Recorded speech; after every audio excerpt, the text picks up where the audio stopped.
Hi kids, and welcome to the Art Garden. I'm really excited about sharing this lesson with you today because it's one of my favorite all-time artists and my favorite teacher. So Faith Ringold is the artist we're going to talk about today, and she's really different than the artists we've been looking at. One, she's female, she's African American, and she's alive. So if you're walking around the streets of New York, you could actually bump into her. She was my professor when I was a student at UCSD. And here's a picture of her. This is very much what she looked like when she was a professor of mine. She's probably a little older now. Here's her as a little girl. And her artwork began as she liked doing things with fabric. You can see these, and I'll show you something else. And what that evolved to, this is a life fabric of Martin Luther King, and these are all fabric sculptures.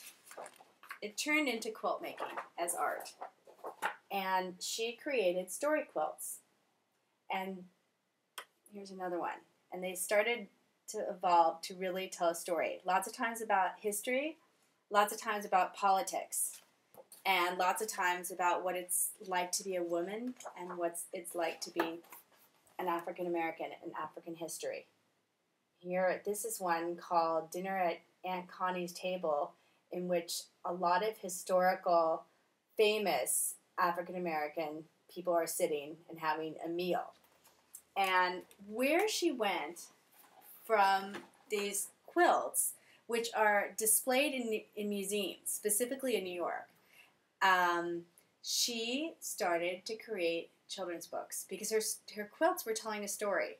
And so she translated that into actual stories. So that was the quilt you just saw, became this book, Dinner at Aunt Connie's House.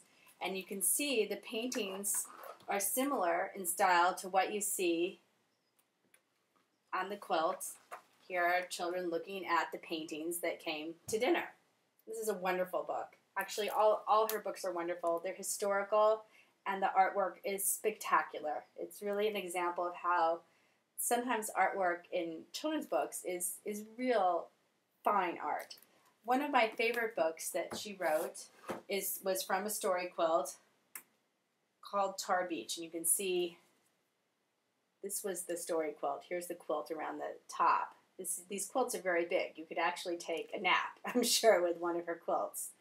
And this one's about, also great reading, a little girl who flies. She dreams that she flies around her city and around her neighborhood in New York, in Harlem, New York. Here's her family eating on top of the rooftop. And so these are all now paintings, but they were based off a quilt called Tar Beach, which is pictured here on the cover. I'll show you a couple more pictures of her flying. That's a great one. And then her little brother, I guess that's her sister, joins her. And you can see all around the book are the little fabric swatches. So the idea, so that's Faith Ringold. Oh, and I wanted to just tell you a little bit about being in her class. I happen to have a picture that I painted when I was in her class that I thought I'd show you. It actually has nothing to do with quilting because this was a painting class I took with her.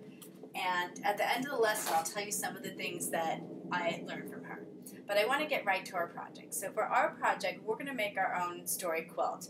And I thought we'd use this book to help us. And if you have a minute, close your eyes and picture yourself flying over somewhere.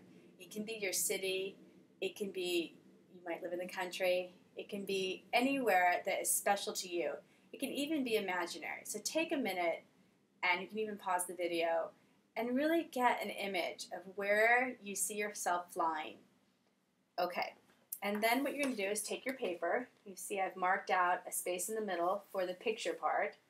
Around the picture is going to be our fabric. And go ahead and draw yourself flying.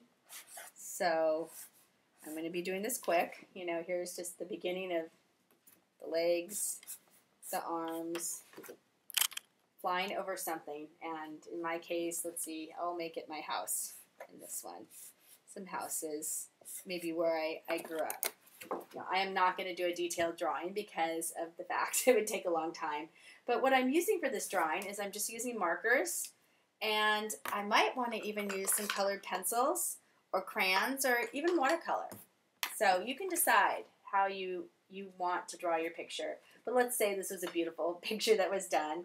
What I then do is I take my little fabric squares and I'm just going to glue them in a beautiful way around it. So like this. Just putting the glue. Actually, I'm putting the glue right in the paper, but you can see what works best. And what I'm going to do is take my fabric squares and glue it all around so that it looks like a quilt. Now you can add to this. You can add writing maybe around the top like Faith Ringold does. I'll show you a picture of that.